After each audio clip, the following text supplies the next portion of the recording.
الحمد لله وكفى وسلام على عباده الذين اصطفى أما بعد.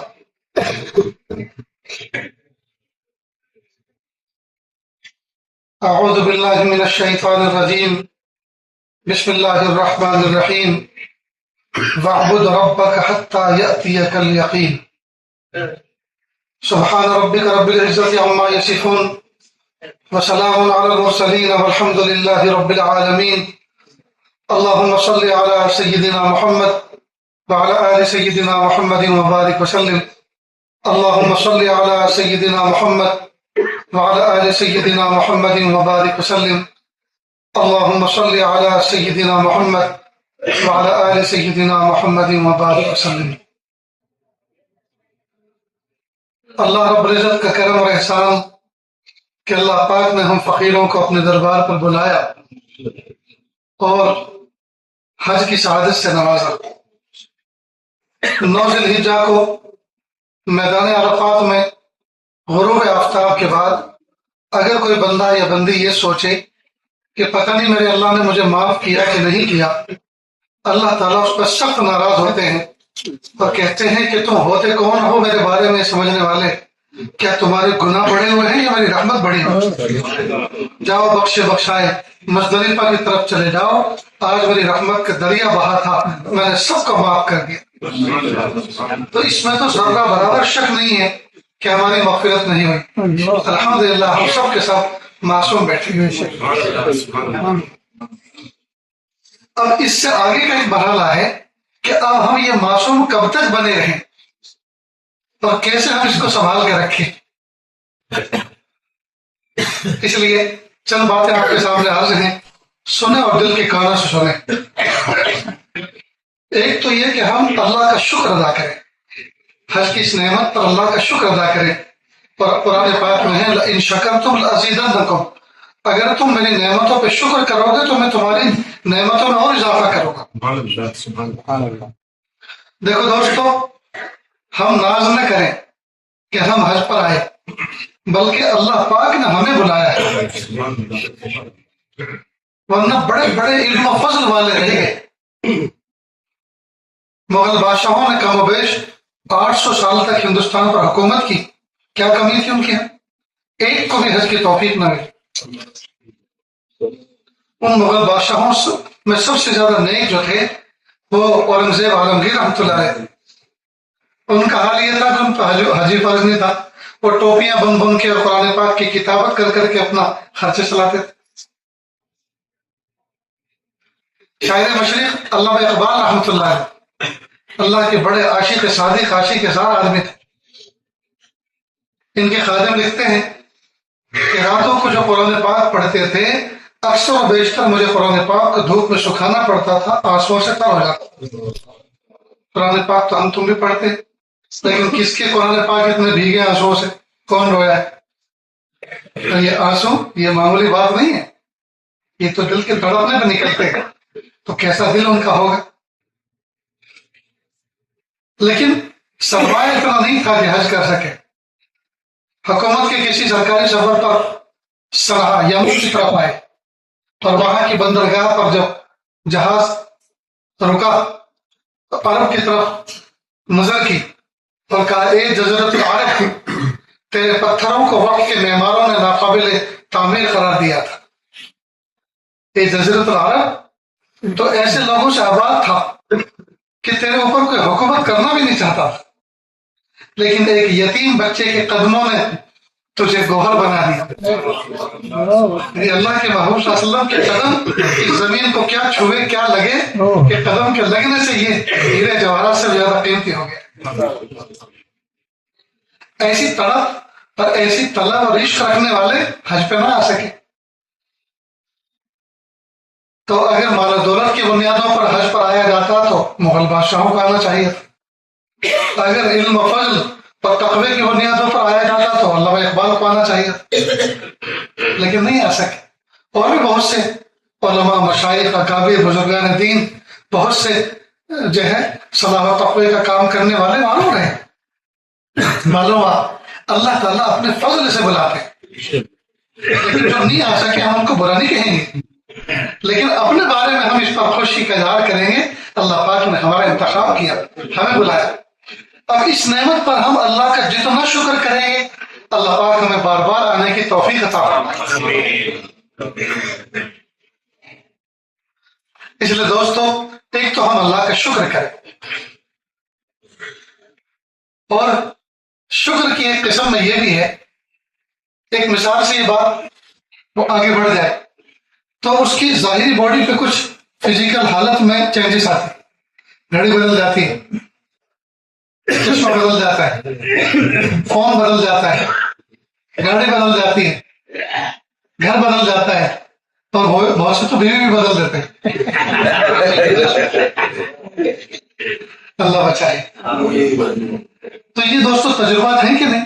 جب آدمی کے مال میں اضافہ ہوتا ہے تو اس کی ظاہری تبدیلیوں میں اضافہ ہوتا ہے نا؟ میرے بھائی، مجھے اور آپ کو اللہ پاک نے اپنے گھر پہ بلایا، اپنے گھر پہ بلایا، تو ہمارے کچھ اعمال میں اضافہ ہونا چاہیے۔ ہم پہلے جیسی زندگی نہ گزارے، اس کا شکریہ یہ ہم تہجد نہیں چھوڑیں، ہم اشراق نہیں چھوڑیں، ہم روزانہ کی تلاوت میں اضافہ کریں گے، ہم ذکر میں اضافہ کریں گے، ہم باوضو رہنے کی عادت بنائیں گے، ہم چاہے اسلامی انداز پر اپنی زندگی کو ڈیولپ کریں گے اور ڈھالیں گے۔ اس کا ارادہ کر کے جائیں تاکہ لوگوں کو پتہ چلے ہاں بھائی یہ بندہ حاجی ہے۔ ایک زمانہ تھا ہمارے بچپن میں کہ جب کسی علاقے میں کوئی گاؤں میں حاجی حج کر کے آتا تھا تو واقعی 100% ایسی تبدیلی اس کے اندر آ جاتی تھی، لوگ دیکھنے کے لیے کئی 100 کلومیٹر سے سفر کرنے جاتے تھے، فلاں علاقے میں کوئی حاجی آئے ہیں، صرف دیکھ کے آتے ہیں، کھانے کے لیے نہیں آتے، صرف ان کی زیارت کرنے، ان سے سر پہ ہاتھ پھرانے اور ان کی دعائیں لینے آتے۔ اور واقعی حاجی نے بھی اپنے اوپر ایسی محنت کی ہوتی تھی تو بدل چکا ہوتا۔ کیسے پیارے پیارے لوگ تھے۔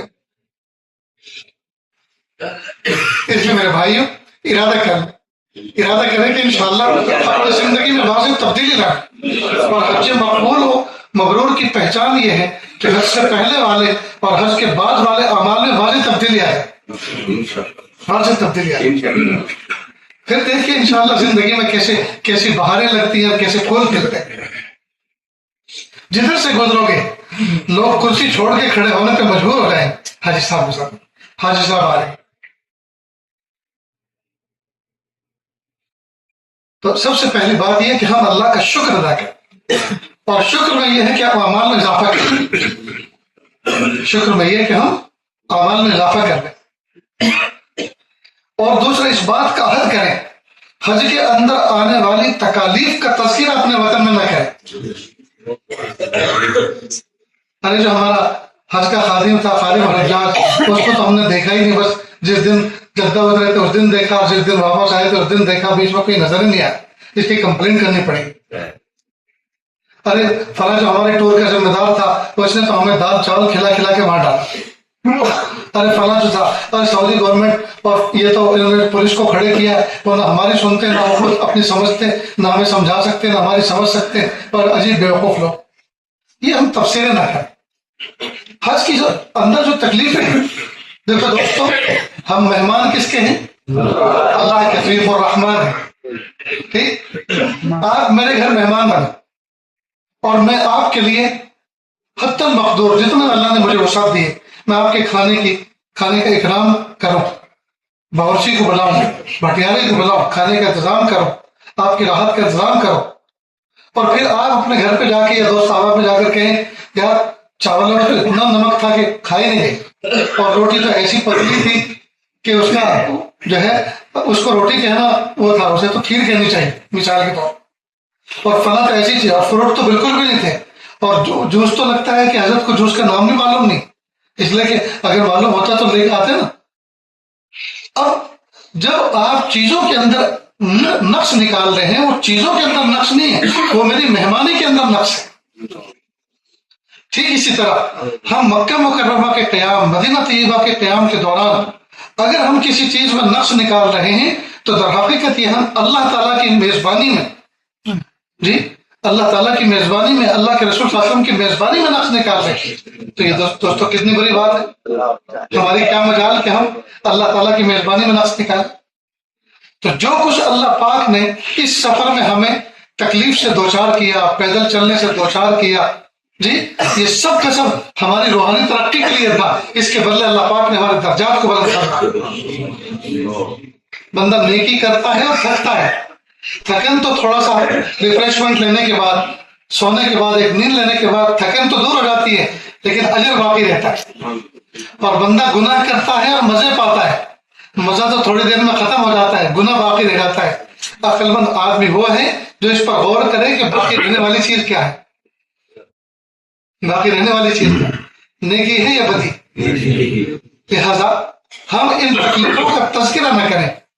اس کا نقصان ایک تو یہ ہمیں خود ہوگا کہ ہم اللہ کی رحمت سے دور ہو جائیں گے، اور دوسرا نقصان یہ ہوگا کہ سامنے سننے والا حج کو ایک بھیانک چیز سمجھے گا کہ حج ایک بھیانک چیز ہے اور یہ جو ہے ہر ایک کا کام نہیں ہے. تو لوگ جو ارادہ کرتے ہوں گے وہ بھی جو ہے وہ ایگری نہیں ہوں گے، تیار نہیں ہوں گے. سمجھ رہے ہیں دوستوں؟ اس لیے اس کا خیال رکھیں. تو ان دونوں چیزوں کا اہتمام کریں گے. نہیں دوستو، اپنی زندگی میں ایسی واضح تبدیلی لائیں کہ دوست و دشمن سب کہنے پہ مجبور ہو جائیں حج کر کے آیا ہے تو اپنی زندگی کو بدل کر آیا ہے. حج کر کے آئے اپنی زندگی کے ڈھب کو بدل کر آیا ہے. ہمارے نشست و برخاست کے انداز بدل جائیں، کھانے پینے کے انداز بدل جائیں، اٹھنے بیٹھنے کی محفلیں بدل جائیں. ہمارا وقت زیادہ سے زیادہ مسجد میں گزرنے لگے، ہمارا وقت زیادہ سے زیادہ سنتوں کو اتباع میں گزرے، ہم زیادہ سے زیادہ باوضو رہنے میں اپنے وقت کو گزاریں، قرآن پاک کی تلاوت کرنے میں، ذکر و اذکار کرنے میں اپنے وقت کو گزاریں، ہم خدمت خلق میں اپنے آپ کو لگائیں، ہم اپنے بڑوں کا احترام کریں، چھوٹوں پہ شفقت کریں، اپنی بیویوں کے ساتھ، اپنی بہوؤں کے ساتھ اور گھر میں اپنی بیٹیوں کے ساتھ محبت کا، رأفت کا، شفقت کا معاملہ کریں. ان کو بھی اس بات کا احساس ہو کہ ابا جان حج کر کے آئے ہیں، دل بدل کر آئے. بیوی کو بھی احساس ہو میرے سر کا تاج، میری محبتوں کا معراج بالکل بدل کر آیا ہے اور اپنا دل سونے کا دل بنا کے لائے. اگر دوستو ہم اپنی زندگی میں ایسی تبدیلی کر کے جائیں اور لوگ اس طرح کی کامنٹس کریں اور اس طرح کے تبصرے کریں، تب تو ہم سمجھیں گے کہ واقعی ہم نے کوئی رخ حاصل کیا ہے، ہم نے اپنی زندگی کا کوئی رخ حاصل کیا ہے. اور اگر ہم ایک گرام بھی اپنی زندگی میں تبدیلی نہ لائیں، ہم ایک لمحے کے برابر بھی اپنی زندگی میں تبدیلی نہ لائیں، ایک رائے کے برابر بھی اپنی زندگی میں تبدیلی نہ لائیں، جیسے تھے ویسے کی ویسے، یہ تو دوستو یہ بہت ہی بڑی محرومی کی بات ہے، بہت بڑی محرومی کی بات. 10 ذی الحجہ کو شیطان کو رمی کرنے کے بعد سب لوگوں نے تو سر کا حلق کیا. کتنے لوگ تھے جنہوں نے اپنی داڑھی کا بھی حلق کیا؟ کتنے لوگ ہیں جنہوں نے اپنی داڑھی کا بھی حلق کیا؟ کتنی بری بات ہے دوست، کتنی بری بات ہے. میں ایک مرتبہ مہاراشٹر کے علاقے کے کسی طرف کے بہت سارے عمرہ کرنے والے ہمارے دوست احباب ساتھ میں تھے، وہ ہماری فلائٹ میں ساتھ تھے، بلکہ گروپ میں ساتھ تھے. میں نے ان کو دیکھا کہ وہ لوگ ٹریک سوٹ پہنے ہوئے ہیں، نیچے ٹریک پینٹ پہنے ہوئے ہیں اور اوپر ٹی شرٹ پہنے ہوئے ہیں، سر پہ نہ ٹوپی، اور بالکل ایسے جیسے انجوائے کرنے کے لیے نکلا. اور مدینہ پاک میں ان کے ایک بہت پیارا بچہ تھا، اس کو دیکھا کہ بالکل اسی انداز میں مجھ سے ہارنا گیا، بہت غیرت آئی. تو وہاں 10 ریال کے جبے بک رہے تھے. میں نے ایک جبہ لیا، میں نے کہا بیٹا ابھی پہنا، اس پہ جبہ پہنا، ٹوپی لی، اس کو دی، ایک رومال لیا، اور تھوڑی سی دیر کے اندر وہ عرب کا شہزادہ لگنے لگا، چھوٹا سا بچہ. میں نے کہا بیٹا اب بھی تو اچھے لگ رہے ہو، تم کس کے مہمان ہو، کس کے دیار میں ہو، تمہارا میزبان کون ہے، کچھ تو شرم کرو، کچھ تو حیا کرو. ایک تبدیلی ہے، یعنی ایک کوئی زندگی اغیار کے طریقے پہ ہم حضور کے شہر میں گھومتے پھر رہے. لاکھوں روپے خرچ کر کے جب حج پر آئے ہیں تو چند ہزار روپے اپنے ذرا ڈریس تبدیل کرنے پر بھی خرچ کر لیتے، کرتا پاجامہ سلواتے، بہترین ٹوپی خریدتے، لگتے کہ یہ کبوتر کی طرح حضور پاک صلی اللہ علیہ وسلم کے دیار میں گھومتے پھر رہے ہیں، یہ حضور کے پیارے امتی ہیں. جس لباس کو پہن کر ہم ایمبیسی نہیں جا سکتے، جس لباس کو پہن کے ہم سسرال نہیں جا سکتے، نائٹ ڈریس پہن کے مسجد نبی میں پہنچ جاتے ہیں، نائٹ ڈریس پہن کے حرم میں پہنچ رہے ہیں، کتنی بڑی بات ہے. اس کا مطلب یہ کہ ایسا لگتا ہے جیسے واٹر پروف گھڑی ہوتی ہے نا، پانی میں ڈال دو تو اس پر اثر نہیں ہوتا. ایسی طبیعتیں اثر پروف ہو چکی ہیں. نہ ان پر عبرت ہے اثر کر رہی ہے، نہ ان پر حکمت اثر کر رہی ہے، نہ ان پر تقریریں اثر کر رہی ہے، نہ ان پر منظر اثر کر رہا ہے، نہ اللہ تعالیٰ کی رحمت اثر کر رہی ہے. یہ بالکل ایسا لگتا ہے ان کے دلوں پہ مہر لگ چکی. بہت بڑی محرومی کی بات ہے دوست. یہ ٹی شرٹ پہننا، یہ جینس پینٹ پہننا، یہ ٹریک سوٹ پہننا، یہ کوئی وقار کا لباس ہے؟ یہ وقار یہ دشمنوں کی دین ہے، یہ دشمنوں کا لباس ہے. میں ایک مثال دیا کرتا ہوں اپنے سبق سنانے کے طور پر. فرض کریں ایک آدمی ہے جس کی ہول سیل اور ریٹیل کی دکان ہے. وہ دنیا کا ہر رنگ کا، ہر کمپنی کا، ہر طرح کا کپڑا بیچتا ہے وافر مقدار میں. بہت سارے ریٹیلر اس کے یہاں ہول سیل میں لے کے جاتے ہیں. اس کا اکلوتا بیٹا ہے. وہ اکلوتا بیٹا اپنے ہی والد کے کسٹمر کی دکان پہ جاتا ہے اور کہتا ہے سر وہ اس رنگ کا، اس کمپنی کا کپڑا آپ کے یہاں ہے کیا؟ کہا بیٹا ہے تو صحیح لیکن کیوں؟ کہ مجھے ایک کرتا سلوانا ہے وہ چاہیے. کہہ رہے بیٹا کیوں ہماری مذاق کر رہے ہو؟ تمہارے ابا کی دکان سے تو ہم لے کر آتے ہیں اور تم ہمارے یہاں لینے آئے ہو. کہ نہیں انکل آپ دے دو نا، بس بات سمجھو. اب یہ جو اس نے بات کہی اس کے دو مطلب ہیں. یا تو اس کے ابا کے یہاں وہ اسٹاک ختم ہو گیا اور یہ بات غلط ہے، اس لیے کہ ہر کمپنی کا ہر طرح کا اسٹاک فل اس کے یہاں رہتا ہے. یہ بات تو غلط.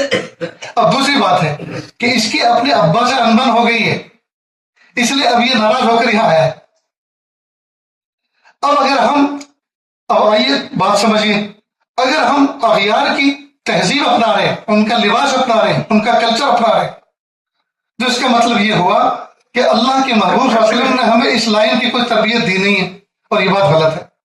کون سی بات ہے، کون سی زندگی کا مرحلہ ہے اس کے بارے میں پیارے آقا صلی اللہ علیہ وسلم نے ہماری رہبری نہ فرمائی؟ یہ بات تو غلط ہے. اب دوسری بات رہ جاتی ہے کہ ہمارے نبی سے ہماری پٹتی نہیں، ہمارے نبی سے ہماری بنتی نہیں. اور یہ بات کتنی خطرناک ہے دوست، کتنی خطرناک ہے. اللہ کا شکر ہے الحمدللہ یہ عاجز اسی جبہ و دستار کے ساتھ، اسی انداز کے ساتھ اپنوں میں اور اغیار میں ہر جگہ جاتا ہے، سفر کرتا ہے، اور آج تک مجھے کسی نے ٹوکا نہیں. اور جس نے کچھ بولنے کی کوشش کی اس نے کھری سنی بھی ہے. ہم کیوں ڈرے کسی سے، ہم کیوں دبے کسی سے؟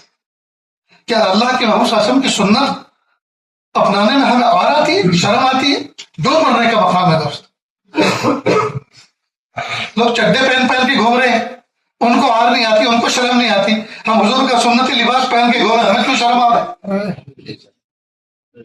کتنے لوگ ہیں جو داڑھی منڈاتے ہیں، داڑھی منڈاتے پھر رہے ہیں جی، ان کو شرم نہیں آ رہی، ہم حضور کی سنت رکھنے میں کیوں شرم آئے؟ میں کسی بڑے کھاتے پیتے گھرانے میں مہمان بنا، چھوٹا سا بندہ انہوں نے میری گود میں دیا، وہ بہت رویا، پھر میں نے دم کر کے اس کو واپس کر دیا. تو انہوں نے اس کو سہلایا بہلایا، پھر کہا حضرت وہ اصل میں آپ کے داڑھی ہے نا اس لیے ڈر گئے. انہوں نے کہا سنو اس نے مردی آج دیکھا ہے، آج تک تو یہ عورتوں میں ہی کھیلتا ہے، تمہارے کسی چہرے پہ داڑھی تو ہے نہیں تو تم تو عورتوں کے مشابہ ہو. اس نے مردی آج دیکھا اس لیے ڈر گیا، اس نے آج تک تو یہ عورتوں میں ہی رہا، کاٹو تو خون نہ نکلے. میرے بھائیو، اللہ کے محبوب صلی اللہ علیہ وسلم کی سنتوں کو سینے سے لگاؤ. مدینہ جا چکے سب، یہ باقی ہے،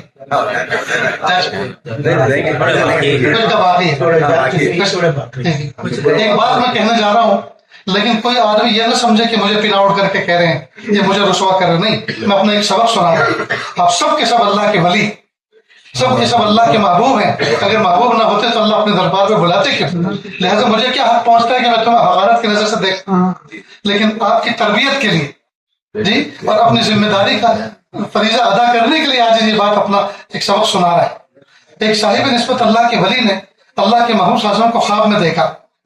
محبوب نے اور محبوب سے یہ مخاطب ہوئے اور کہا، کہنے لگے پیارے اللہ کے محبوب صلی اللہ علیہ وسلم، میں نے سنا ہے کہ اللہ نے آپ کو ایسا لطیف ذوق دیا تھا کہ ایک مرتبہ آپ نے نماز کا سلام پھیرانے کے بعد لوگوں کی طرف مخاطب ہو کر فرمایا، لوگ اپنے گھروں سے وضو اچھا کر کے نہیں آتے، میرے دل پر نماز میں اس کا اثر پڑتا ہے. تو آپ کو اللہ نے اتنا پاکیزہ ایسا لطیف ذوق دیا تھا کہ لوگ اپنے گھر پہ وضو کر کے اچھی طرح سے نہائیں تو آپ کے دل پہ اس کا اثر پڑتا تھا. جب آپ کا ایسا پاکیزہ ذوق ہے کہ اللہ کے محمد صلی اللہ علیہ وسلم جو آپ کے امتی اپنی داڑھی چھوٹی کر کے یہ منڈا کر آپ کے روزے پر آتے ہیں تو آپ کو کتنی تکلیف ہوتی ہوگی. اللہ کے محمد صلی اللہ علیہ وسلم نے فرمایا میں ایسے لوگوں کے سلام کا جواب بھی نہیں دیتا اور میں ان سے اپنے سر کو پھرا لیتا ہوں. میرے دوستوں، میرے بھائیوں، لاکھوں روپے خرچ کر کے آئے ہیں، زندگی کی بازی لگا کر آئے ہیں، زندگی بھر کا سرمایہ جمع کر کے خرچ کر کے آئے ہیں اور ہمارے آنے پر حضور کو تکلیف پہنچے تو دوستو یہ کہاں کا انصاف. اس لیے ارادے کرو کہ انشاءاللہ ثم انشاءاللہ ہم اس سنتوں کا اہتمام کریں. سکھ لوگ ہیں، ہمارے نزدیک وہ حق پہ نہیں ہے، لیکن 1 کلومیٹر دور سے سکھ آ رہا ہو تو پتہ چل رہا تھا سکھ آ رہا ہے. اور مومن بندہ ساتھ میں فلائٹ کی سیٹ پہ بیٹھا رہتا ہے، ٹرین کی سیٹ پہ بیٹھا رہتا ہے، گھنٹوں بات کرو پتہ ہی نہیں چلتا کہ یہ مومن ہے کہ نہیں. آخر ہم نے اپنی شناخت کو کیوں مٹا دیا دوست؟ ہم اپنے آپ کو سنتوں کے زیور سے آراستہ کر کے رکھیں، داڑھی رکھیں، الول جلول نہیں، اس میں کنگا کریں، اس میں تیل لگائیں، اس کو مینٹین کریں. ایک مشت سے آگے بڑھیں تو سلیقے کے ساتھ اس کو مینٹین کریں. میں کرتا ہوں، ہمارے اکابر مشائخ کرتے ہیں. ایک مٹھی سے آگے جب بڑھ جائے تو پھر اس کو سلیقے سے مینٹین کرتے ہیں. یہ نہیں کہ کچھ ادھر کو بڑھ رہی ہے، کچھ ادھر کو بڑھ رہی ہے. اللہ کے نبی صلی اللہ علیہ وسلم نے ہم الول جلول رہنے کے لیے نہیں کہا. آج کل کے لوگوں کا مزاج یہ بن چکا ہے، اگر کوئی آدمی ہو سفید پوش ہو اور پان کے دھبا اس کے پیٹ پہ لگا ہوا ہو اور ٹوپی اس کی ٹیڑھی ہو اور وہ بھی میلی ہو اور ایک پائچا اونچا ایک نیچا ہو، جی الول جلول لوگ کہتے ہیں بہت پہنچا بزرگ. وہ پہنچا ہوا بزرگ نہیں ہے، پہنچا ہوا غافل ہے. پہنچا ہوا بزرگ نہیں ہے، پہنچا ہوا غافل ہے. میرے آقا صلی اللہ علیہ وسلم نے ہمیں ایسی بزرگی نہیں سکھائی. بہت سے لوگ سلیقے کا لباس پہننے میں ٹوپی سلیقے کی نہیں پہنتے، کچھ بھی پہن لیتے اور کیسے بھی پہن لیتے. ہر چیز کا ایک وقار ہونا چاہیے، ہر چیز کا ایک سلیقہ. سامنے والا دیکھے تو اس کو محسوس ہو کہ ہاں بھائی گڈ لک، یہ ہے بہترین دکھنے والا، یہ ایک نمونہ ہے. میں اپنے وطن میں عصا کی سنت پر عمل کرتا ہوں، عصا ہاتھ میں رکھتا ہوں، اللہ کے محمد صلی اللہ علیہ وسلم کی سنت. اب جب جہاز کے اندر لانے کا مسئلہ ہے اس لیے اس سفر حج عمرے پہ تو نہیں لاتے. البتہ ہندوستان میں جتنے بھی سفر ہوتے ہیں تو میں جہاز میں بھی اس پہ ایک ترتیب کے ساتھ لے کے چلتا. ایک نوجوان نے میرا عصا لیا اور کہا حضرت میں آپ کو دوسرا عصا بنوا کے دینا چاہتا ہوں. ٹھیک ہے آپ کی مرضی. وہ لے گیا، اب وہ عصا بنا کے لایا، بڑا ڈیزائن دار لکڑی کا، جیسے چارپائی کے پائے ہوتے ہیں نا اس میں ڈیزائن بنے ہوتے ہیں ایسا، اور اتنا موٹا. میں نے کہا بھائی تمہارا دماغ خراب ہو گیا ہے، میں کوئی بابا گیری کرتا پھرتا ہوں، اتنا موٹا عصا لے کے 2 ہاتھ سے لے کے میں چلو اس کو، لوگ مجھے بابا گیری کرنے والا سمجھیں. میں کوئی مداری نہیں ہوں، اللہ کے محمد صلی اللہ علیہ وسلم کی سنت سے مجھے محبت ہے، اس کو کون اٹھائے. خیر وہ لے کے چلا گیا. دوسری مرتبہ پھر لایا اور اب کی بار لوہے کا بنوا کے لایا، ایم ایس کا، اور اس میں بھی اسی انداز کے پہل، وہ موٹا تھا وہ ذرا پتلا تھا، اتنا فرق تھا. میں نے کہا بھائی آپ کیوں پریشان ہو رہے، آپ میرا عصا دیں اور کوئی ضرورت نہیں ہے، یہاں نہیں بنے گئے. ناراض ہو کے وہ جو ہے تھوڑا سا کبیدہ ہو کر پھر چلا گیا. اب کی بار پھر ایسے اسٹیل کا لکڑا کہ جیسے ریلنگ ہوتی ہے نا سیڑھی پہ اترنے والی، اور اس میں جو تھملی لگی ہوئی ہوتی ہیں اس میں جو ڈیزائن ہوتا ہے وہ. میں نے کہا دیکھ اب کیا اگر لے کر آیا تو جو لے کر آئے گا اسی سے مارو. لیکن وہ بڑا استقامت والا بچہ تھا، محبت والا. اس کے بعد وہ پھر چوتھا لے کے آیا، اب وہ آج تک میرے پاس چل رہا ہے.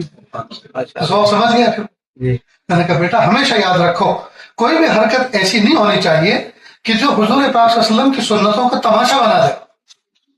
نہ ہم الول جلول رہیں، نہ ہم اوٹ پٹان رہیں. ہماری زندگی میں سلیقہ ایسا ہونا چاہیے کہ سامنے والا وہ سنت کا اتباع کرے.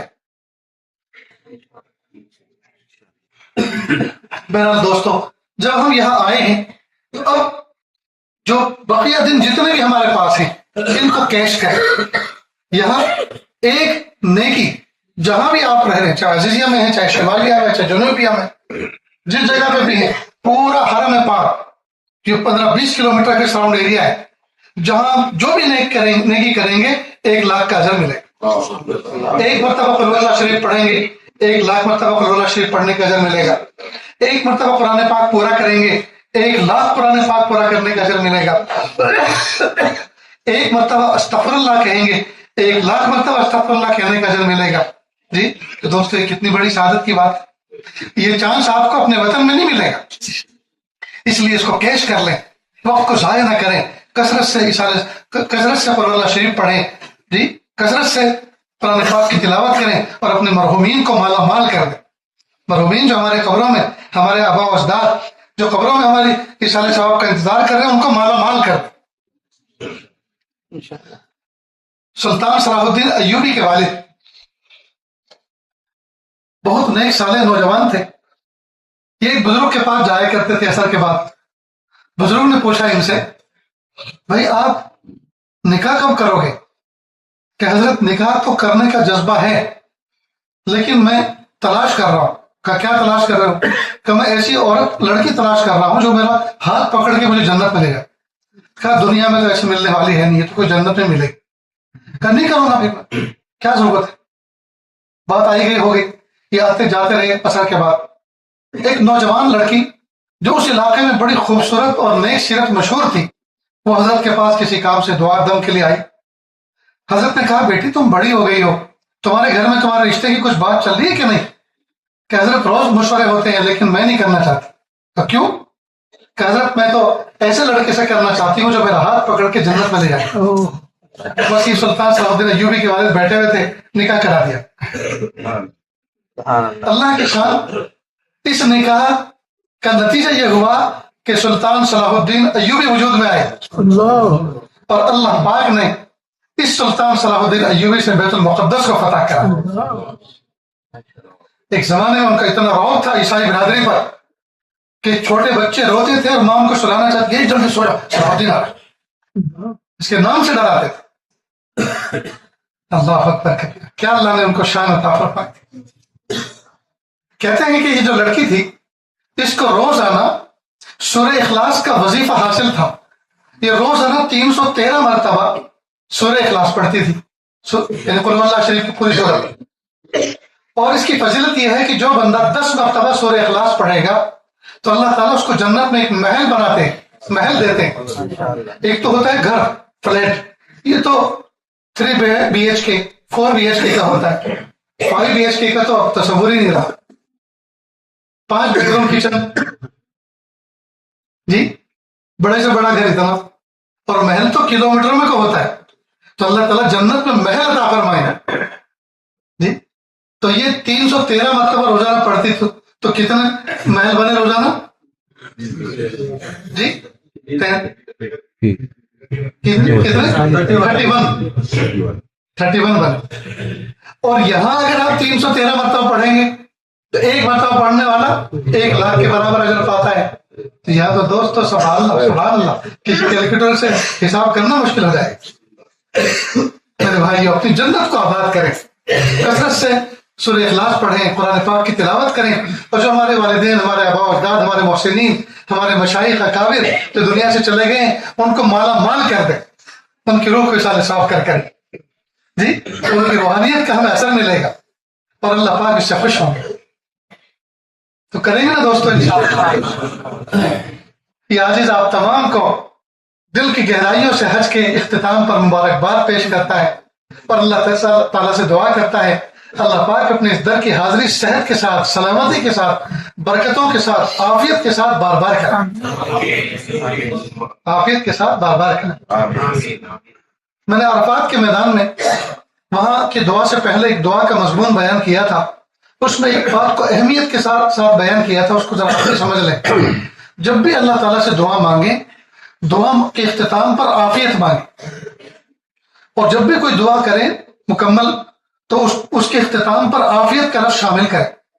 اس کو ذرا ایک مثال سے سمجھیں.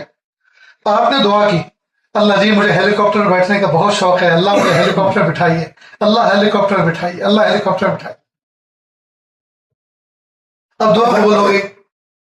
برسات کے موسم میں کوئی ڈیم ٹوٹا, آپ کے گاؤں میں پانی بھر گیا, سارے کے سارے لوگ چھت پہ چڑھ گئے,